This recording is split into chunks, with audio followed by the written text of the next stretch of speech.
जय माता दी सभी को।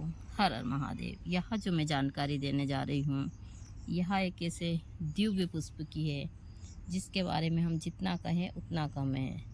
इस पुष्प के ऊपर माँ लक्ष्मी की विशेष कृपा है। यह जो पुष्प है आप देख सकते हैं, देखने में इतना सुंदर है। हमारे यहाँ पर इसके 2 से 3 पुष्प खिले हुए हैं, लेकिन इस समय के ऊपर यदि आप जंगल में जाओगे तो आपको पूरे जंगल में इस प्रकार के 2-3 प्रजाति की यहाँ जो हल्दियाँ होती है, इसके पुष्प इस समय के ऊपर आपको मिल जाएंगे। लेकिन इनका तंत्र में काफ़ी चमत्कारी प्रभाव है और यह मैंने भी देखा है। हमारे यहाँ कम से कम यह 15 से 20 साल से हल्दी का पौधा है और इस पौधे के चमत्कार मैंने देखे हैं। यहाँ इसी महीने में फूल खिलता है और 10 से 15 दिन रहता है, लेकिन इसका एक तंत्र का प्रयोग है। यदि हम विधि विधान और उस नक्षत्र से इस फूल को ले लेते हैं तो माँ लक्ष्मी की कृपा हमेशा आपके घर के ऊपर बनी रहती है। दूसरा, इस हल्दी को घर पर लगाना ही बहुत शुभ होता है। जिस घर के ऊपर यह हल्दी लगी होती है और उसमें फूल खिल जाते हैं तो समझ लीजिए वहाँ पर माँ प्रकृति की और माँ लक्ष्मी की कृपा है। तो इसके बारे में मैं आगे भी जानकारी दूंगी। यही फूल है और फूल बहुत ही खूबसूरत है, आप देख सकते हैं। इतना सुंदर फूल है जो देखते ही बनता है और यह इसी सीजन में हर साल निकलता है। ऐसी बहुत सारी दिव्य वनस्पति है जिनकी मैं आगे भी जानकारियाँ दूंगी, जो इस समय के ऊपर अंकुरित हुई है और अपनी इन सारी चीज़ों से प्रकृति को यहाँ मंत्र मुक्त कर रही है। तो आगे मैं आप लोगों को बाकी की जड़ी बूटियों की और जानकारियाँ दूंगी। यहाँ हल्दी है, इसमें अलग अलग प्रकार की होती है। जंगल वाली हल्दी है और कम से कम इसमें ज़्यादा नहीं तो 5 से 6 प्रकार के पुष्प लगते हैं जो बड़े ही सुंदर होते हैं। और भी आगे मैं आप लोगों को इनके पुष्प दिखाऊंगी और इसके बारे में विशेष जानकारियाँ दूंगी। और मैं गई थी खेतों के ऊपर, वहाँ मुझे मिले फिर धतूरा के फल। यहाँ सफ़ेद वाला धतूरा है। धतूरा बहुत सारी राशियों में काम आता है। धतूरा तंत्र के बहुत सारे प्रयोग में काम आता है और यह भोलेनाथ को भी बहुत ही प्रिय है। यह सफ़ेद कलर का धतूरा है। 2-3 प्रकार के धतूरे होते हैं। अभी मैं वहाँ से, यहाँ पर भी है लेकिन यहाँ अभी ख़त्म हो चुके हैं। तो मैं अभी लेकर आई हूँ 6-7 पौधे धतूरे, किसमें फूल भी निकल रहे हैं। यह सफ़ेद वाला धतूरा है। एक काला कलर का होता है जिसमें डबल फूल होते हैं, 2 फूल होते हैं, 3 फूल वाला और 5 फूल वाला भी होता है। धतूरे के तंत्र में बहुत सारे प्रयोग है जो आगे मैं वीडियो में आप लोगों को दिखाऊंगी विस्तार से। अभी तो मैं खेतों पर गई थी और वहीं से इसकी जड़ का प्रयोग है, शत्रु परास्त के लिए है। इसका जड़ का प्रयोग बहुत सारी चीज़ों के लिए है।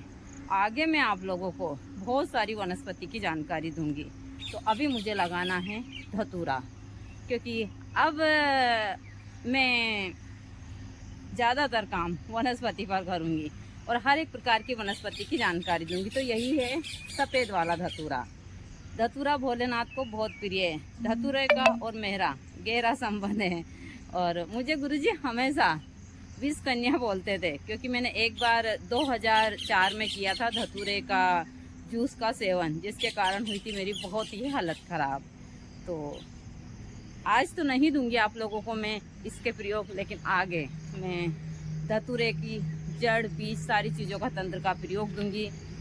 मुझे इससे काफ़ी हानि भी हुई थी, उसके बारे में भी आगे मैं बताऊंगी। तो यही है धतूरा। धतूरे के बहुत सारे होते हैं, वह किसान के लिए सबसे अच्छे होते हैं, क्योंकि आज यहाँ पर हुई है बहुत ज़्यादा बारिश। जैसे ही बारिश के बाद में धूप निकली है, मैं आई हूँ खेतों के ऊपर। पूरी रात भर से बारिश हो रही है और इतनी बारिश हुई है कि फसल आराम से बोई जा सकती है। लेकिन जिस हिसाब से आज धूप निकली है, लगता है 3-4 बजे तक फिर से बारिश होगी। लेकिन आप देख सकते हैं दूर दूर तक काले काले खेत आपको नज़र आएंगे। जहाँ तक नज़र जाती है काले काले खेत ही आपको नज़र आएंगे मेरे आसपास सब दूर। अभी तो नहीं, 3-4 घंटे के बाद में हर एक खेत के ऊपर किसान मिलेंगे आप लोगों को। और पहले तो किसान बैलों से बुआई करते थे, लेकिन अभी सभी लोग ट्रैक्टर वगैरह से ही बुआई कर रहे हैं। तो 2 से 3 से 4 दिन के अंदर टोटल किसान अपनी फसल बो देंगे। 8 दिन के अंदर जो यहाँ खेत आप लोगों को काले काले नज़र आ रहे हैं, एकदम हरे हरे नज़र आएंगे। मैं आप लोगों को सारी चीज़ें विस्तार से बताती हूँ। तो यही है प्राकृतिक चीज़ें। अभी मैं सुबह खेत पर ही घूमने आई हूँ, लेकिन मैंने देखा कि खेत में इतने जीव अंदर से निकल रहे हैं, उड़ रहे हैं और मर रहे हैं। खुद्दीनुमा जो भी जानवर हैं, मैं यह चीज़ें सभी को बताती हूँ कि मैं प्रकृति के बीच रहती हूँ और आपको प्रकृति की सारी चीज़ें बताती हूँ। धूप इतनी तेज है, सूर्य की किरण इतनी तेज है कि मेरे जो आँख है वह इसके कारण उस हिसाब से हो रहे हैं। तो यही है हमारे यहाँ का आज का दृश्य किस प्रकार से है, और यहाँ एकदम प्राकृतिक और उस हिसाब की चीज़ें हैं। आज 15 तारीख है और 15 तारीख का इस प्रकार का दृश्य, यानी कि 15 जून है। काफ़ी मात्रा में कल 3 बजे के बाद से फिर पूरी रात भर बारिश हुई है। हम इस ज़मीन में अभी हाथ डालते हैं तो अंदर से इतना गर्म लगता है कि बहुत ज़्यादा। अभी तो ऊपर से तो ठंडा है, लेकिन अंदर इतना गर्म है।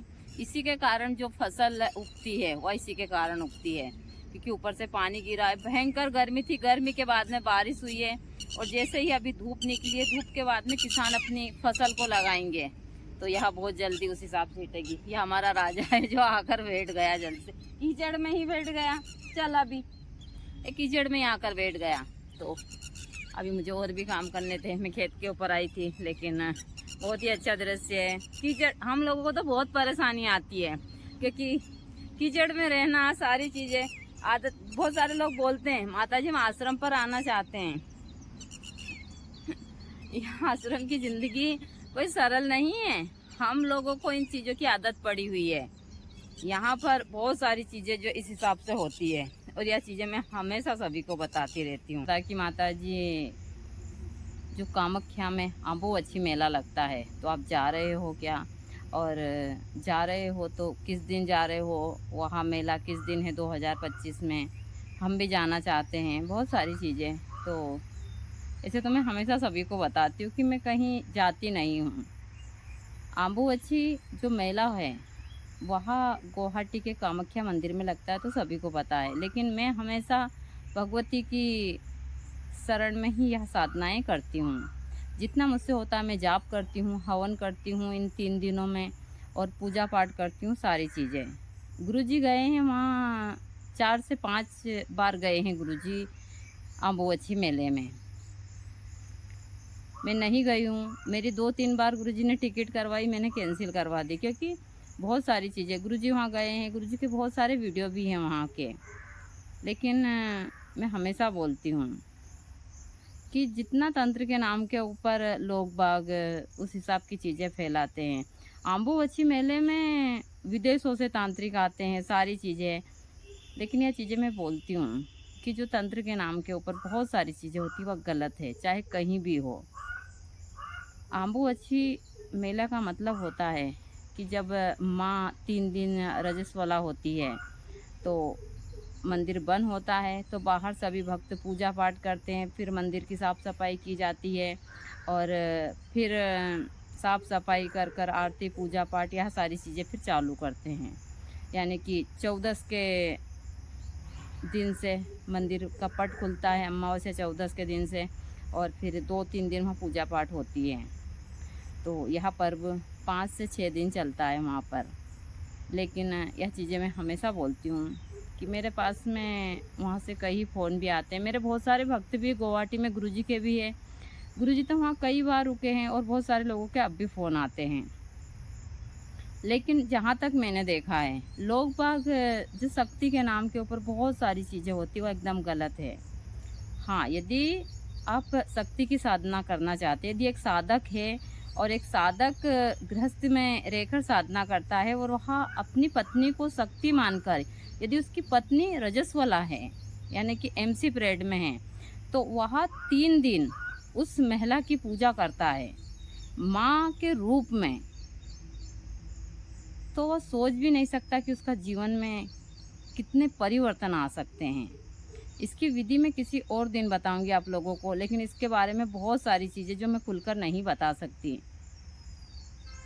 ऐसे ही लोग बाग मेरे विरोधी हैं, और ज़्यादातर यही लोग हैं जो तंत्र के क्षेत्र में हैं। भाई मैं नहीं चाहती फालतू के लफड़ों में पड़ना, लेकिन हाँ, जो कुछ चीज़ें कुछ लोग हैं जो समझ जाते हैं। तो आम्बुवची मेले का मतलब ये नहीं होता है। बहुत सारे लोग वहाँ जाते हैं भैरवी साधना करने के लिए, बहुत सारी साधिकाएँ जाती हैं, बहुत सारी चीज़ें हैं, लेकिन नहीं, वहाँ आराधना का समय होता है। बहुत सारे लोग वहाँ पर गलत क्रियाएँ भी करते हैं भैरवी साधना के नाम के ऊपर बहुत, क्योंकि मेरे पास में ऐसे लोगों के फ़ोन आते हैं, मैं सभी से जुड़ी हुई हूँ।